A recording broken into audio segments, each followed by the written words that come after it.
Bonjour et bienvenue dans cette vidéo où on va essayer de comprendre ce que c'est que l'inverse d'un nombre. Normalement, on a déjà fait pas mal d'exercices dessus, mais ça va nous permettre de faire le point. Donc depuis le début de votre scolarité, en primaire et même au collège, vous avez vu différents mots qui sont associés à un nombre. Par exemple, le triple de 5. Vous avez dû voir ce que c'est en primaire, ce que c'est. Là, c'est quand on fait 3 fois ce nombre 5. Donc ici, ça fait 15. La moitié, quand vous avez vu les fractions, donc là on est plutôt à la fin primaire, c'est quand on divise 5 par 2. Donc c'est au lieu d'écrire certaines opérations, on va trouver des mots pour des cas qui sont plutôt simples aussi.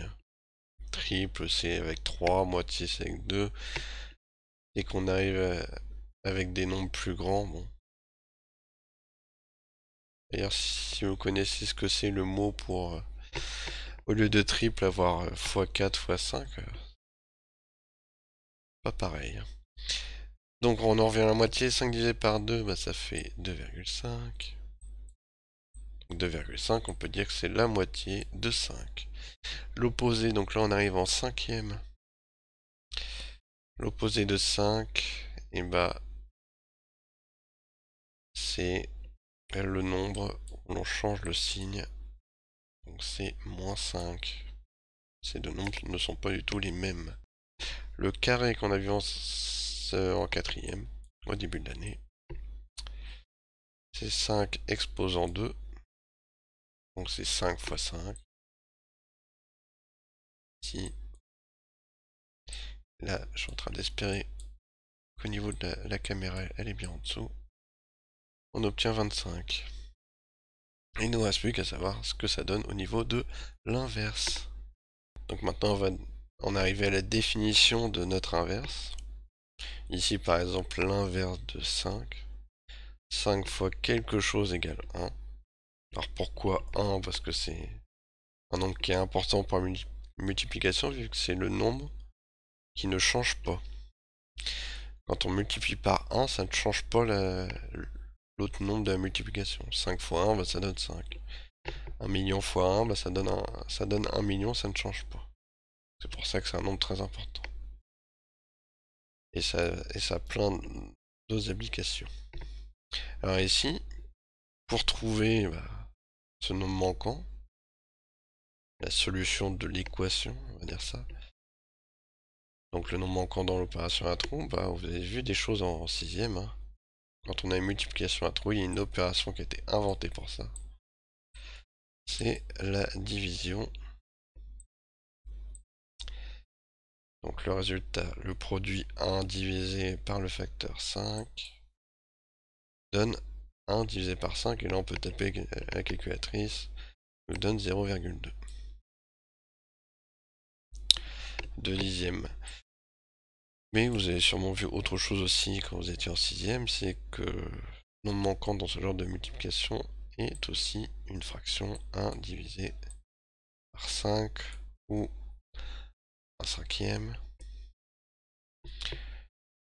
Et donc maintenant on va essayer de s'intéresser à, suivant la forme du nombre de départ, comment va se présenter son inverse. Donc par exemple quand on a un nombre entier, donc 1, 2, 3, 4, 5 ou 11 dans mon exemple, l'inverse, on va mettre ça avec une flèche avec marqué inv dessus. L'inverse de 11, c'est 1 sur 11. Donc toujours 1. On a vu pourquoi avant sur 11. Quand c'est un nombre décimal, 2,4. L'inverse, on peut toujours écrire 1 sur 2,4. Après, on n'aime pas trop avoir un nombre décimal dans une écriture fractionnaire. Donc je multiplie par 10 en haut en bas, ça fait 10 24e.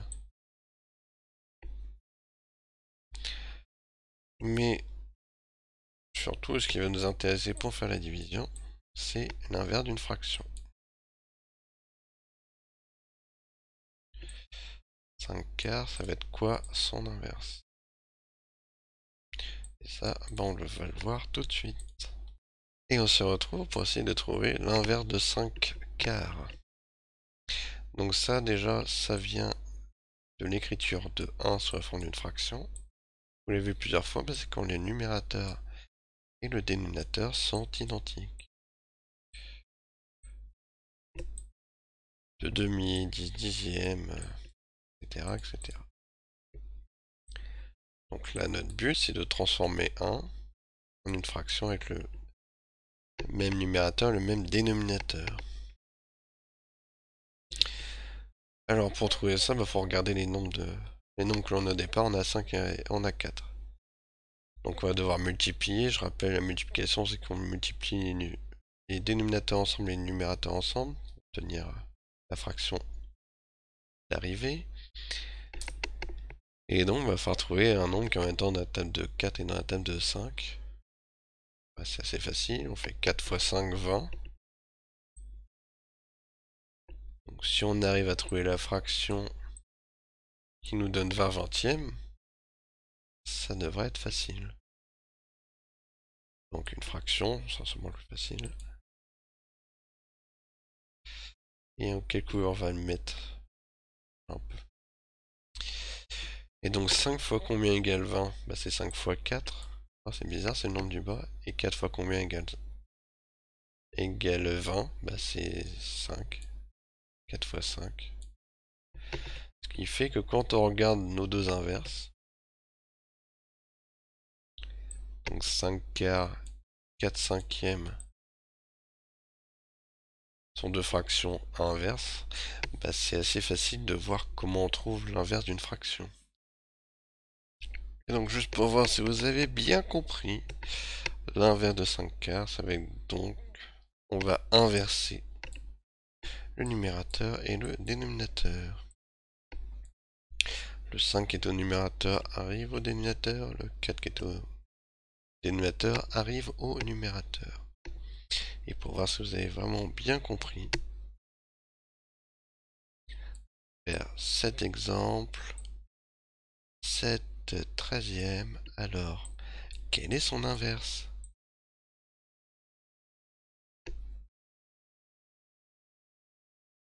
Bravo, tu as trouvé! C'était bien 13 septième. J'espère que vous avez compris ce que c'est qu'un inverse et je vous retrouve bientôt pour la division de fractions.